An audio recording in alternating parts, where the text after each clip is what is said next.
Hello, this is a requested guide for Poseidon and the carry role. So all of these guides, these next guides, they're all gonna be weird.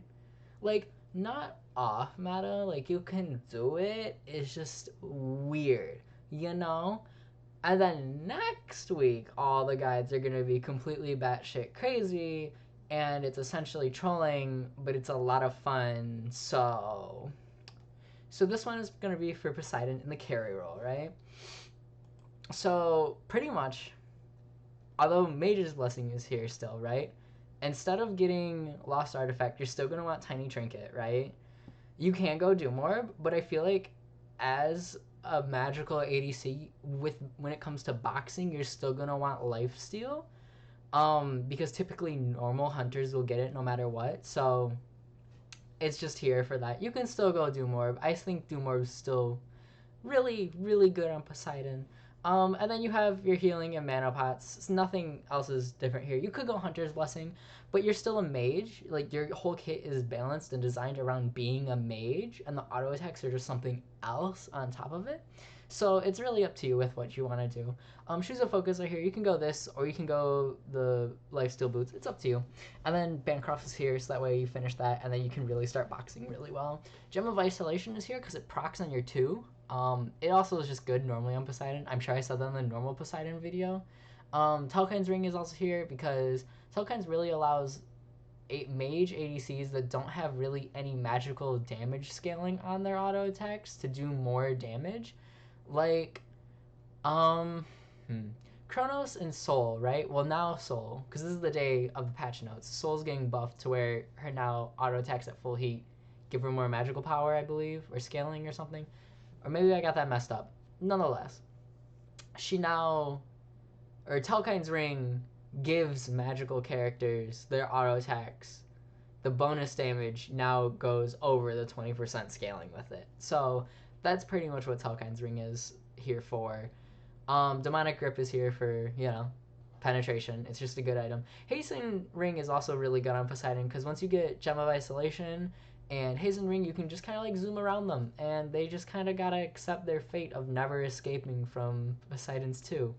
Radzahooti's here because it does boost your auto attack damage when the enemy is below 50% HP. Soul Reaver's here and Obsidian Shard are both here because they're good penetration options and they really help you burst. Tyrannical Plate Helm and Voidstone. None of the defensive items have really changed for Poseidon carry from Poseidon mid. I think that these are all pretty much the same. I didn't change anything here. As the carry in the carry position, very rarely are you gonna get your defensive items. Like, let's be honest. Like, you really should get defensive items, but like, are you? Like, are you really? Like, So yeah, those are all there, and then the relics didn't change at all. As in the carry role, you still want beads and ages. And then abilities, right? So in the last guide, I believe I leveled up Whirlpool, then Tidal Surge, or vice versa. I don't really remember. Either it really doesn't matter which way you level them up, right? They're both really good.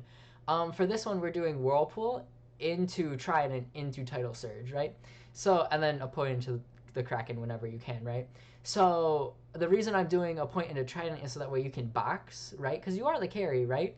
You could totally just go Whirlpool into Tidal Surge, right, and do just fine, or Tidal Surge into Whirlpool, vice versa, and do just fine. But I chose Trident here just because you are going to be boxing. So, and plus, Trident does quite a bit of damage as you level it up. Because you gotta remember, it scales off of your auto attacks. It's not just one damage instance instantly, right? It's however many auto attacks you get off during that time. So it does scale quite high.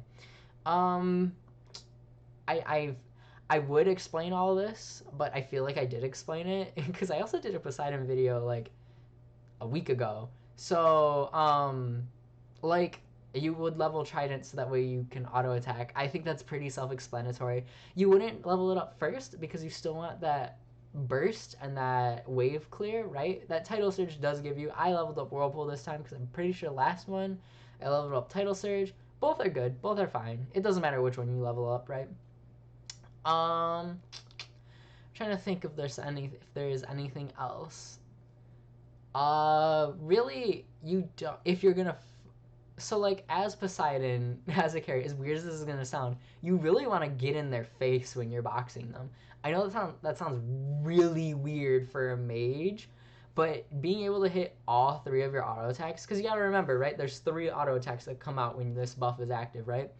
And hitting someone with all three of them is really strong, and it does actually quite a bit of damage. So, because it's your base, even at level 1, it's 60 damage for each one, right? Base damage per hit is 30. And it scales the shot steal magical damage plus 20% of Poseidon's magical power. So 30 for each plus 20% scaling. So then it's 60 plus 40% scaling, which is quite a bit.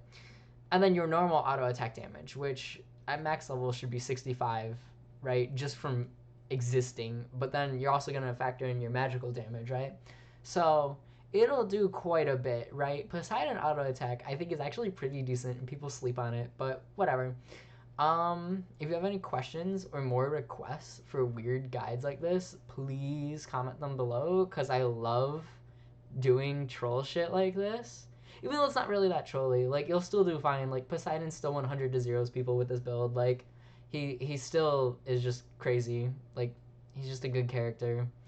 And I think that's it. So I'll see you guys next time. Bye.